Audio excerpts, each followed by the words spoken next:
Welcome to the Cognitive Crucible, produced by the Information Professionals Association.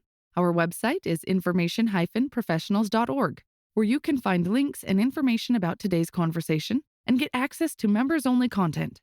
Join John Bicknell and explore all aspects of our generational challenge, cognitive security. The Cognitive Crucible is a forum that presents different perspectives and emerging thought leadership related to the information environment. The opinions expressed by guests are their own and do not necessarily reflect the views of or endorsement by the Information Professionals Association. My guest today on the Cognitive Crucible is Vanessa Otero, who is the creator of the Media Bias Chart and the founder and CEO of Ad Fontes Media. Vanessa Otero, welcome to the Cognitive Crucible. Hey, John, thanks for having me. It's great to be here. The conversation I'd like to have with you today, Vanessa, will cover news ecosystem health. But before we get into this topic, would you mind giving our audience a little bit more information about your background and career? Sure.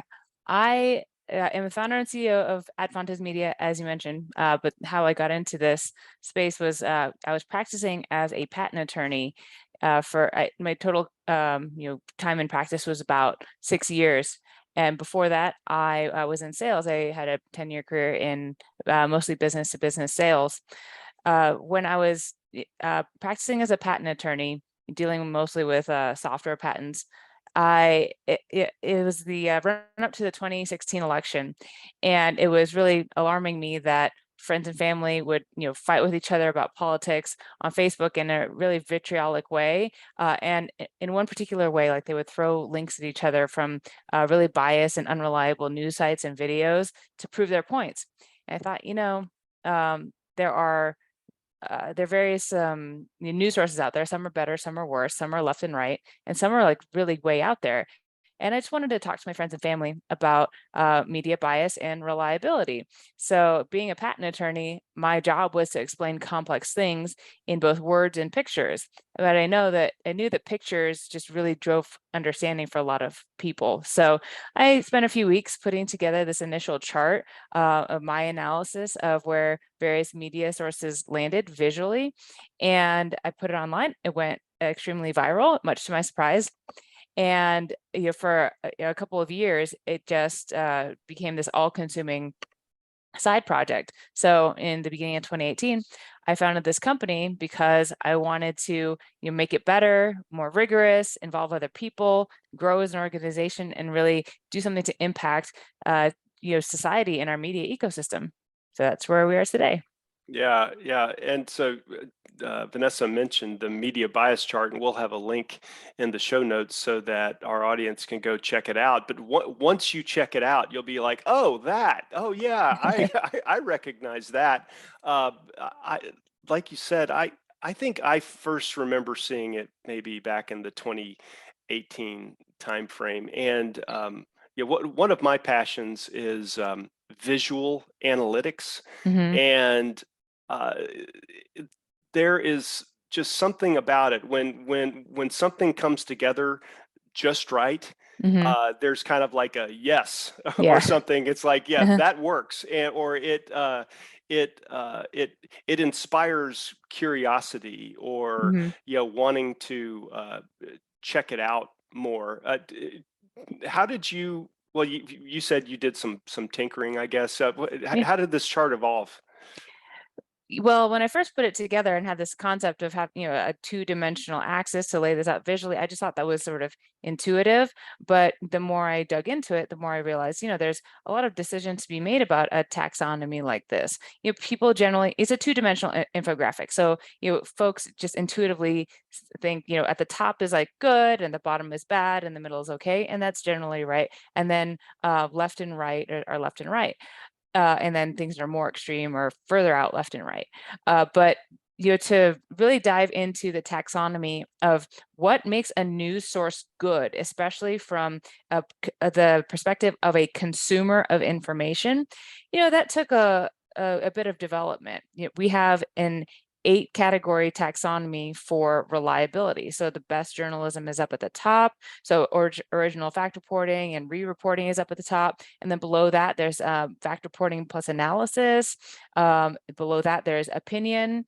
And even there you can see that it's not just a binary between news and opinion, but it's also not a binary of real news versus fake news or real news versus misinformation, right? So below in our little category of fact reporting at the top, analysis below that, opinion below that, there's still stuff that's like problematic, but not quite misleading. And there's a lot of stuff in our information ecosystem that's like that. Below that is misleading information. Below that is inaccurate and fabricated information, things that we might refer to as disinformation.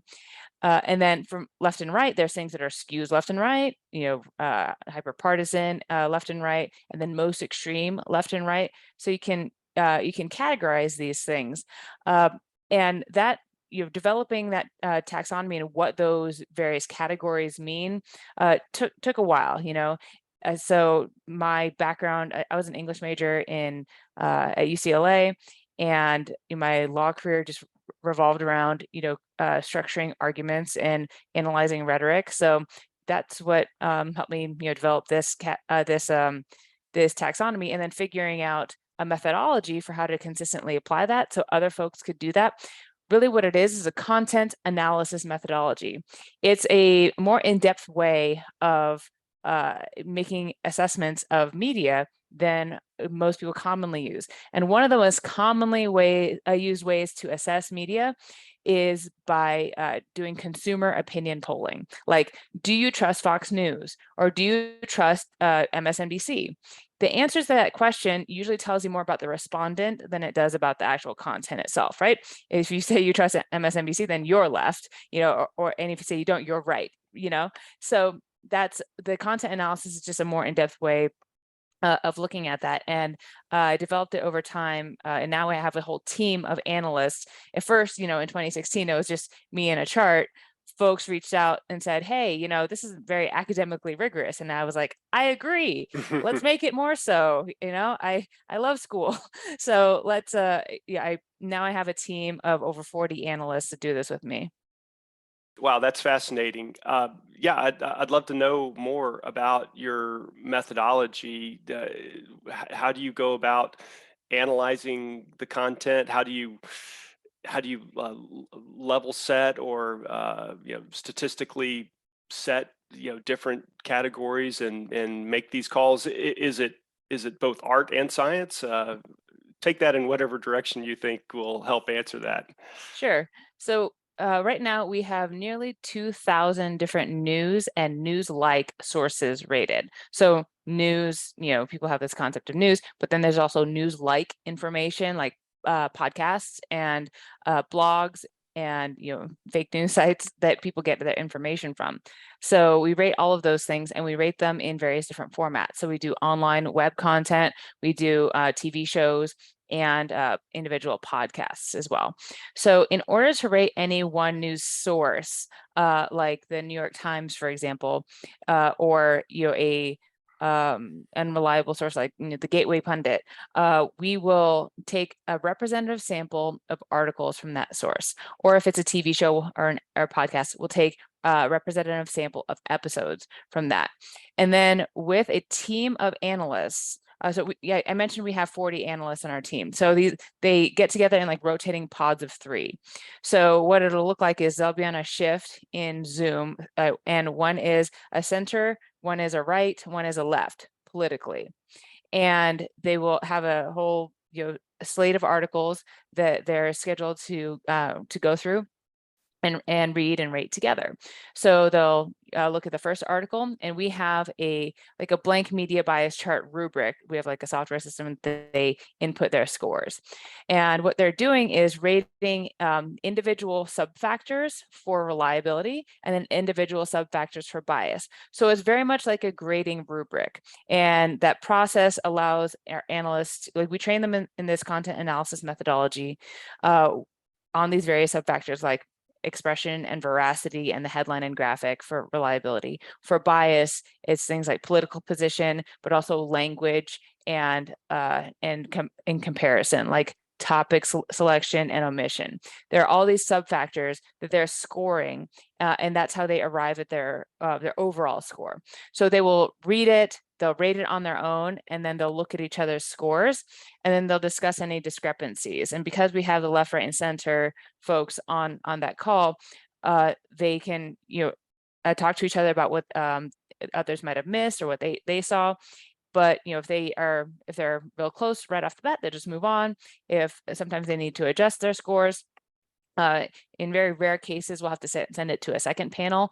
But the reason that a left and a right and a center can all agree on a score is because it's just very granular how we're analyzing it. It's like you can look at a CNN opinion article and all three folks on the call will say that scores left-leaning opinion, right? It's like in that same little quadrant.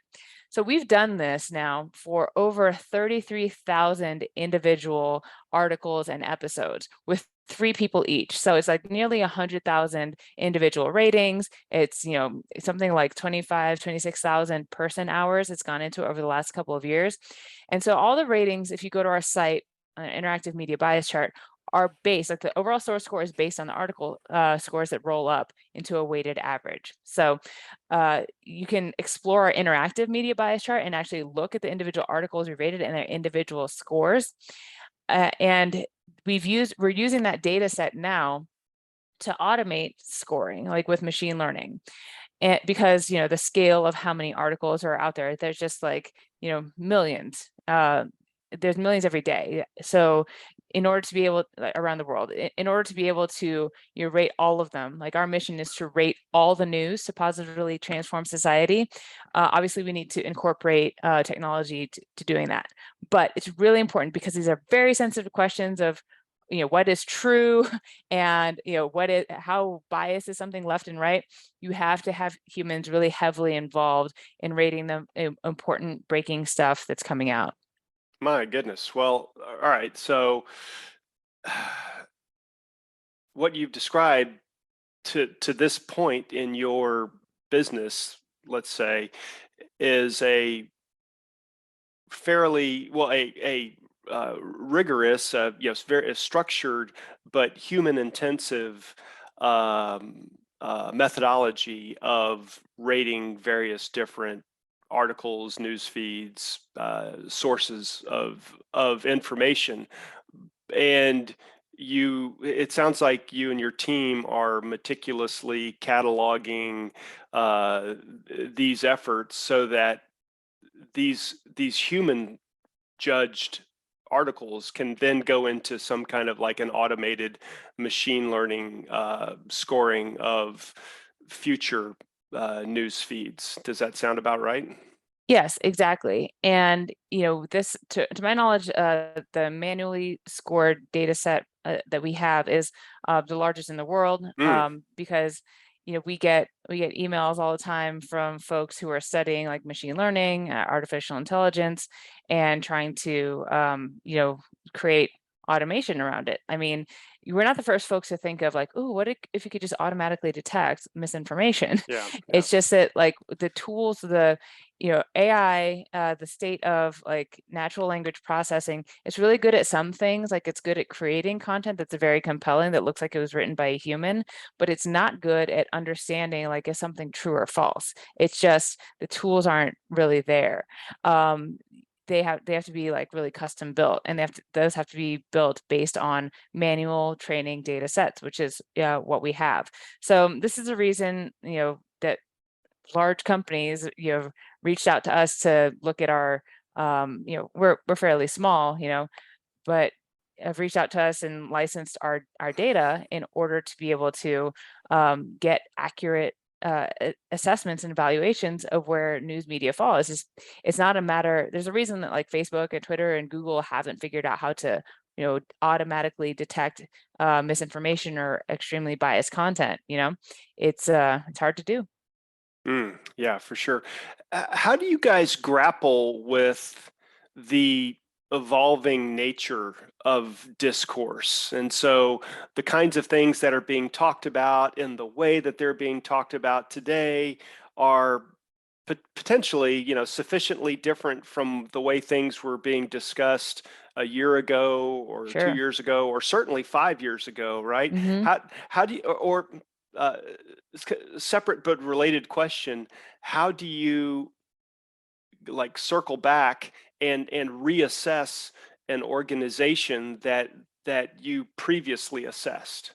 Mm. Do you Yeah. kind of get what I'm asking? I mean, Yeah. things are moving. Yes. It's a very dynamic environment. How do you guys grapple with that? Right. So what's left and right itself is a thing that changes, and what is known to be true or not true at various different times can evolve too. So let's take the bias first, because a lot of folks will ask us about this concept of the Overton window, which is a related but very similar concept of a left and right shifting. So it's the concept that discourse on the extremes, when it shifts, can pull the overall like window of what's acceptable discourse in the middle.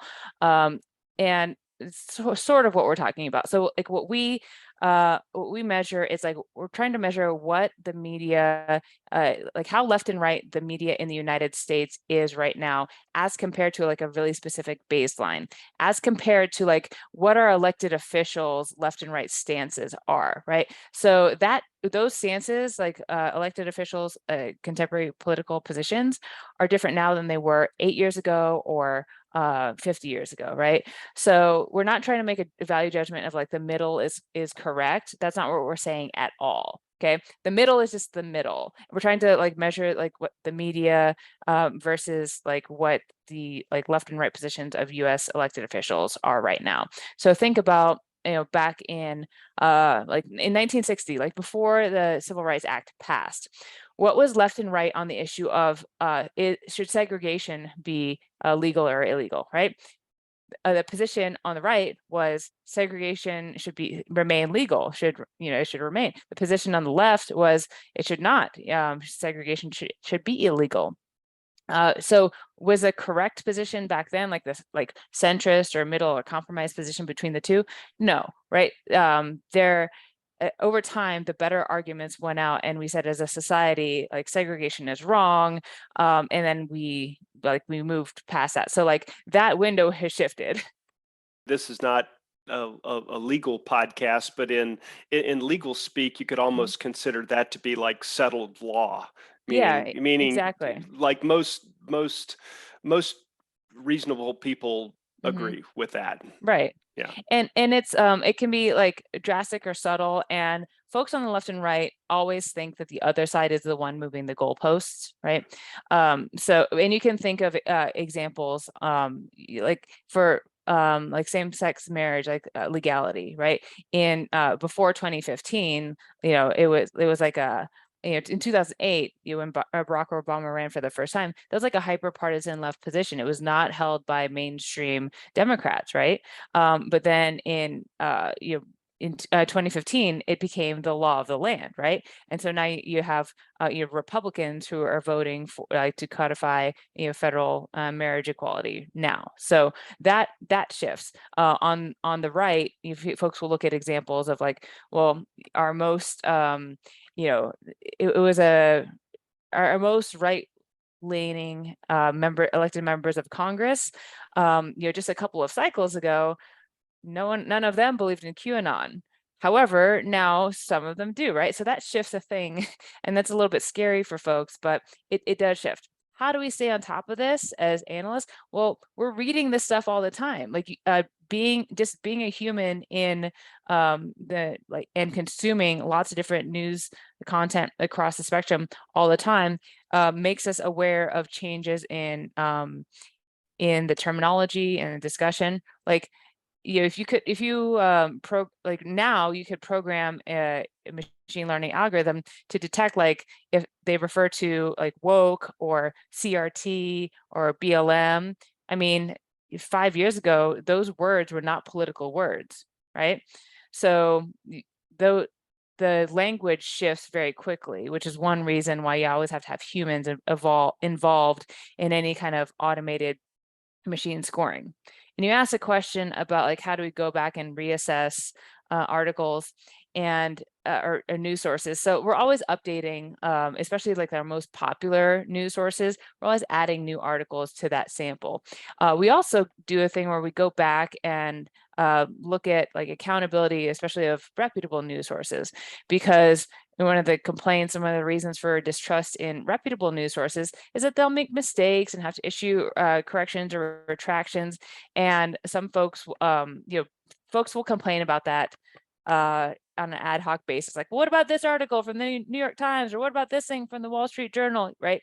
So by diving into an article, we can sometimes we'll re-rate articles once they like make a correction, or once new information comes to light and they don't make a correction. We have a methodology for doing that. But generally a responsible news outlet will treat a thing of unknown certainty as if it's unknown and still developing.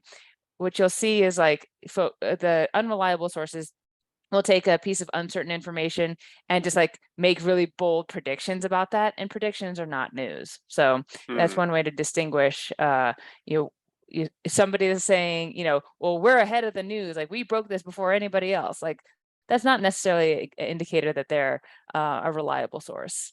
I see.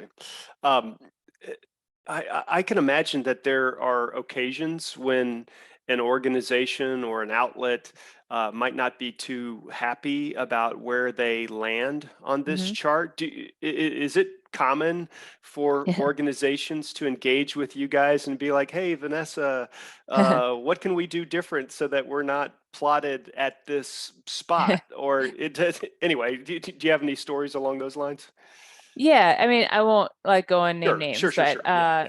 as you can imagine, folks that are on the bottom corners of our chart are not super pleased that they're in the bottom corners, but also they know what they're doing. Like they know what their audience is, and that's where their bread and butter comes from creating like outrage content. It's a whole business model, unfortunately. So usually they'll complain, but they're not like asking us to rate them better. They're like, well, that's biased and that's fake news, and they're a bunch of like, we're the only ones telling you the truth. And even I will name one name, Infowars. They made their own chart. Well, they said, well, that chart is from the mainstream media, which is not, and they made their own chart where they were at the apex of whatever their axes were, like freedom and tyranny was one of the axes, and corporate versus non-corporate was another axis. Anyways, it was all pretty laughable. But then you'll get like news sources at the very top who are really proud of their rating, because they're trying to be reliable. They're trying to be minimally biased is like a internal standard. And sometimes if they like just are just a little bit to the left or like a little bit to the right, they're like, oh no, like why? And they still have very good scores, but these organizations, fortunately, a lot of them are very sensitive to complaints about bias. So publishers will ask us for audits. We provide publishers to audits upon request. And then, we charge for it, but like that is available as like one of our services. We do, but then we also have like folks who are, they're left or right leaning, maybe like on podcasts or like opinion analysis shows, and they're trying to be like fair. And there's differentiation between like a analysis podcast that really strongly backs up their arguments with facts and is very respectful and doesn't like vilify or dehumanize the other side. But it's really easy for those partisan shows to devolve into things that are unfair. So sometimes we'll score one of those podcasts kind of low, and they're like, hey, well, we know we're left leaning, but how come we scored so low?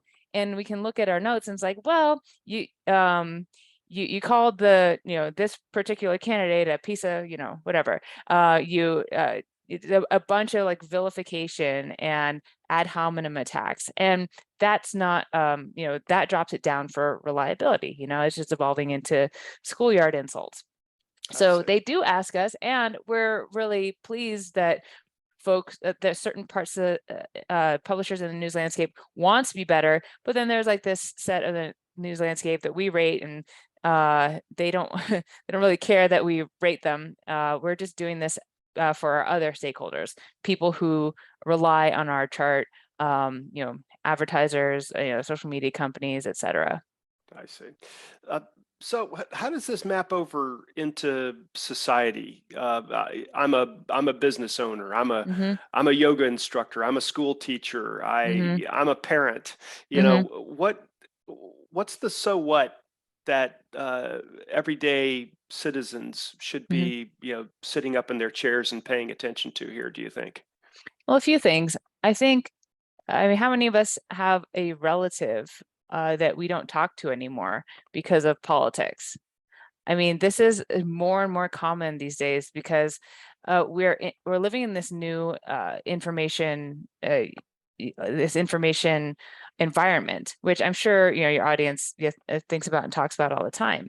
I mean, what news used to be like in the 60s and 70s, and then what it was in the 80s with in 90s with the proliferation of cable news is very different from what is in the 2000s, where all of a sudden news went online. But then in the early 2010s, when you had this combination of like all this online content plus smartphones and social media at the same time, all of a sudden there's the tens of thousands of news sources just in the United States alone that people are being pushed algorithmically based on the other things that they like. So it's very easy for people to get sucked into information silos. Like you only have 24 hours in a day. And if you're going to spend some of that time consuming information, and it's all very similar to each other, like you stick a podcast in your ear for an hour, that's a choice. That's a content that, and thank you to your listeners for choosing to spend this hour, listening about us. But imagine if that was like 3 hours of like really conservative talk radio, or what if it was 3 to 4 hours of your cable, like left-leaning cable news show, and then your left-leaning analysis blog, and then your left-leaning poking fun at the other side, right? You get really quickly accustomed to your own ideas, and it really closed off to other ones. And so when you go to Thanksgiving dinner and you hear like a talking point from your relative that in your world sounds like just evil and stupid and ignorant, then that really creates a lot of division within that personal relationship. So as individuals, this affects like this polarization, like these information silos really affect us. Teachers have a hard time, like in classes, they'll assign, research papers, and students will come back and start and cite really unreliable sources. And like, where do teachers start to be able to teach that concept of media bias and reliability for business owners, like for businesses large and small? I mean, look, we operate in like a capitalist democracy. The foundations of that are really stretched thin when people don't have the same versions of reality. And that creates a really destabilizing environment for businesses to operate in. So at the very like personal level, all the way to like the macroeconomic level, it matters very much that we like get back to a more shared sense of facts and reality. Right. Um, I want to ask you about, start getting your thoughts on, where's this going, or what are some ways to mitigate this challenge? Something that occurred to me, and I don't know, so some of our audience may kind of roll their eyes or something, but have you ever thought about something akin to like nutrition labels for media content? Or maybe Mhm. even something like cigarette Mhm. packs these days have to have these Mhm. big labels on them, like, warning, these are bad for you. Warning, your risk of getting cancer is significantly increased if you consume this product. Have you and your Mhm. team been thinking along those lines at all? Absolutely. And a nutrition label is a common analogy that I mean, the folks in my industry, which is the news rating industry, this is a new industry, right? Like there haven't been news ratings before for the last few years. Um, it- we but there was a time before which there were nutrition labels. Like those didn't exist before the 1970s, and we have labels for content in other spaces, like ratings for movies, like G, PG, PG-13, right? We now have them for TV shows, like mature audiences, etc. And like, what's the purpose of a label? It's to tell you what you're about to consume, like just to give you like a general orientation and awareness to what you consume, even like a cigarette label, right? You still have the choice. And that's really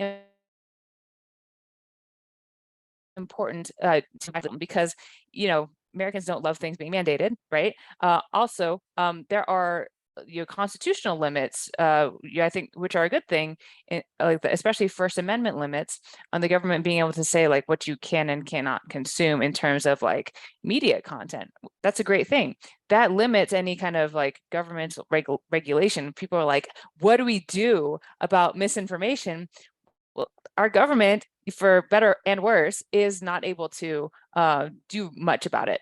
A lot of the power does lie in with private companies and with individuals to make their choices. So private companies like advertisers can choose, I am going to support this content with my ad dollars or I'm not. Social media companies can choose, I am going to display this and promote this in my algorithm or I'm not. Individuals can choose like, I'm going to consume this content or not.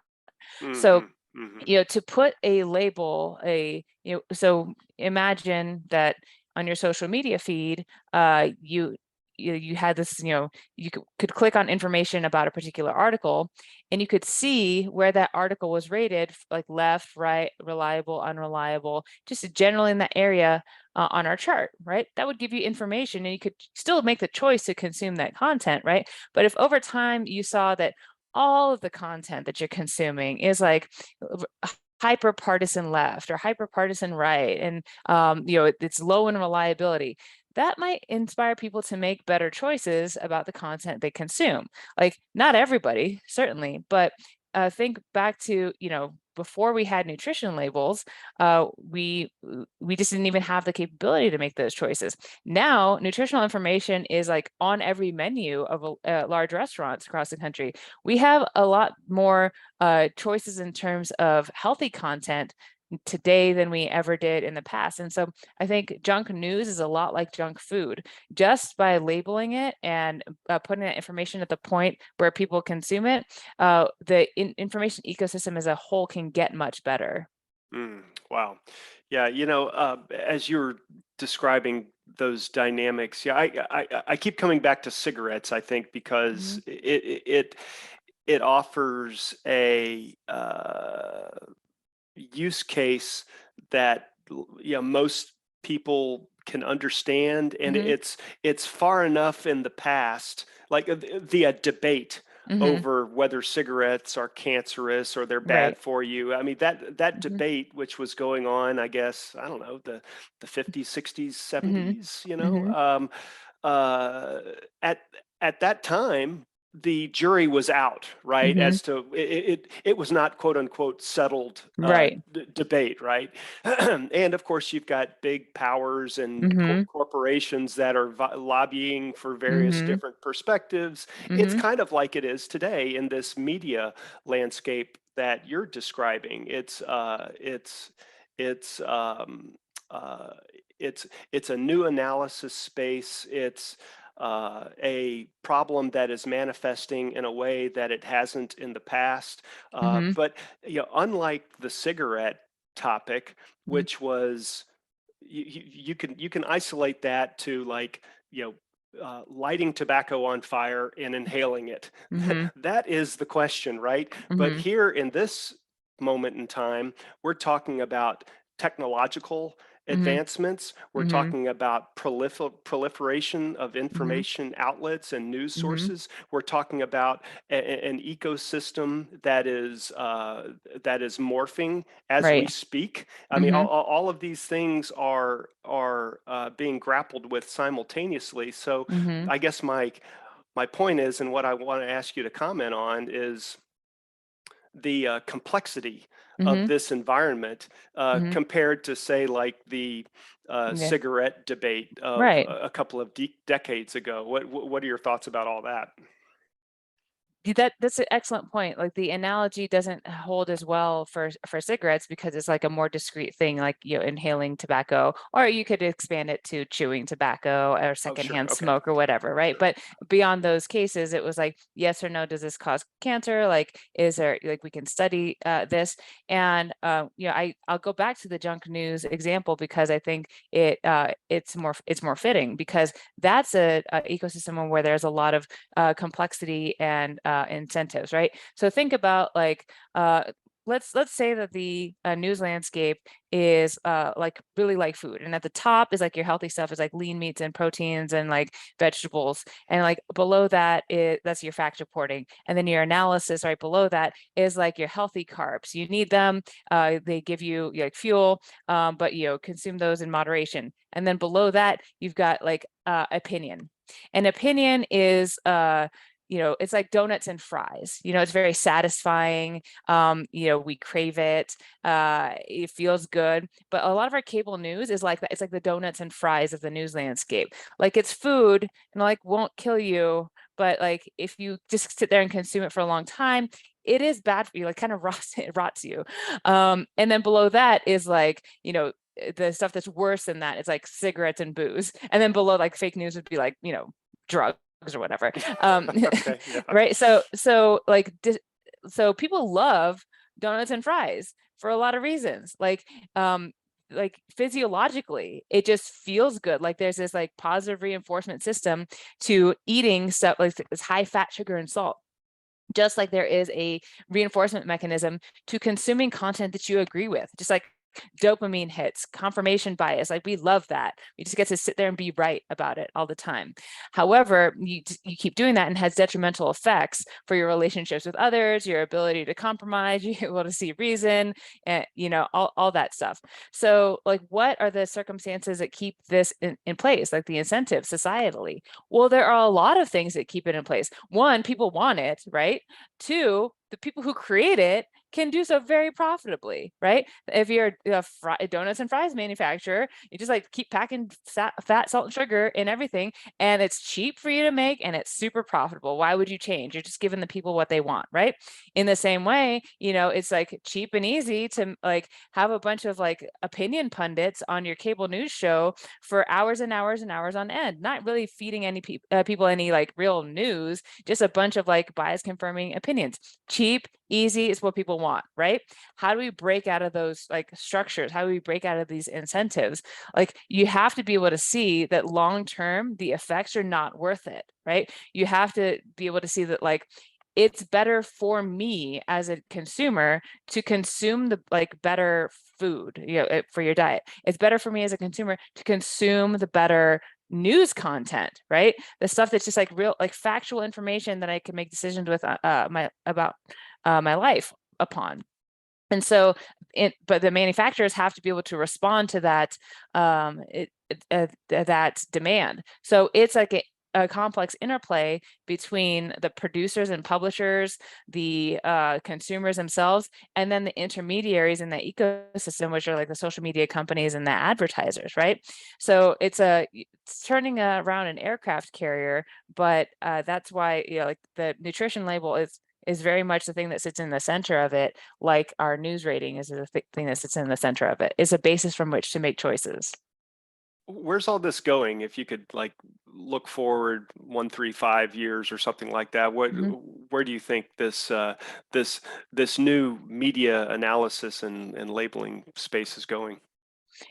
Like I said, there didn't used to be news ratings, and so when we first started doing this, people were like, this is really helpful, but I've never seen such a thing before. But now it's becoming more of a thing, like people discover it and they're like, oh, we need this. We need this everywhere. And so our company, I started the company in 2018, and I started it purposely as a public benefit corporation. So it's not a nonprofit. We're a for-profit company, but public benefit corporation is like a B Corp. It's for it's for profit, but with a stated public mission. And our public mission is to rate all the news to positively transform society. So to rate all the news, we want to be like growing and sustainable kind of company. So what we do today is we sell our data platform to stakeholders in the media industry. So advertisers, social media companies, publishers. We sell educational products to schools as well, to teach media literacy. So, our company is growing. We're going to get to rate all the news eventually. And so hopefully Advantage Media will be a household name. Yeah, people know the media bias chart pretty well. But hopefully this will just be a thing. Like what it looks like in the future, I think, is that the whole world is an informed electorate, because they have they know how to navigate the information landscape that they're within. What is a research question that you could put out there to our audience? We've got people who are academics who listen to this podcast. We've got military students who are pursuing masters and PhDs at various different national security universities. What's a research question that you think would be a fruitful study avenue for somebody? I'll give you one not to study, and I'll give you one to study. Okay. Yeah. One not to study is, how much do people trust the news? That is overstudied. Like, they don't. It's getting worse. People don't trust the news. Like, leave that question alone. If I see one more like research poll that says that, I'm gonna scream. Like, we know this is a problem. Okay. What to study? What a vastly under-researched area is how to get people out of like conspiracy theory rabbit holes, or like extreme polarization rabbit holes. I mentioned earlier that we all have relatives that like we can't reach anymore. This is true even of people who are in this field. This is true of disinformation researchers, like the most brilliant academics in the field. Everyone's got a relative, and you think that you'd be able to reach somebody who's like, way into QAnon or something by just like showing them information that's true. And no one has been able to like come up with a program that successfully brings folks out of that sort of environment. And my sense, like just anecdotally, is that it's very much like an overlap of like addiction psychology and like cult psychology. So but there are ways, there's like AA and like various different rehab programs that have successfully figured out how to get people out of like addiction spirals. But there isn't a proven way to get somebody out of like a misinformation spiral where they just believe stuff that's just bananas, crazy, and no amount of reasoning will get them out of it, right? So there's something to it, like the basics of like the fundamentals of addiction psychology and cult psychology, that if we could find way, like that's the next frontier, because people ask me all the time, I have this relative that this happened to, like, how do I reach them? And unfortunately, the answer is I don't know. Like, I can tell you, like, point them in this direction. So our tool right now is more of a tool of prevention than a method to heal somebody from that kind of like ensnarement. And you see people make terrible decisions about their lives based on this kind of information, like storming the Capitol, for example, just because they believe information that is false. So. Yeah, excellent suggestion. Last question, what is a good book or other resource that our audience might check out that is related to the kinds of things we've been talking about? I love the book Thinking in Bets by Annie Duke. And Annie Duke is a former professional, well, I think she's a current professional poker player, but she's done academic work in cognitive psychology. And Thinking in Bets is about I think the subtitle is something about like how to make decisions when you don't have all the information, and it really applies well to our the work we do to assess like what's true in the news, because people ask us all the time, look, how do you know what's true, right? Especially since we're not like the journalists out there that are closest to the information. We have to be able to take any piece of content and assess how likely is this information to be true or false, right? And this book really talks about likelihood and using that to make decisions on truth, because unfortunately, so many people walk around these days and they're like, well, I don't know what to believe. There's so much information out there. I just throw up my hands and I ignore it. Well, we can't actually do that and function in society. We have to be able to make like good decisions based on the information that we do have. And that book is very helpful framing on how to navigate the information world. Wow, excellent suggestion. We will have a link to that book and to these other resources that you mentioned in the show notes. And with that, Vanessa Otero, thank you so much for being a guest on the Cognitive Crucible. Thank you so much for having me. The Cognitive Crucible is the only podcast dedicated to increasing interdisciplinary collaboration between information operations practitioners, scholars, and policymakers. To find out more about the Information Professionals Association, visit us at information-professionals.org. Please support our podcast by giving us a 5-star rating and leaving a review.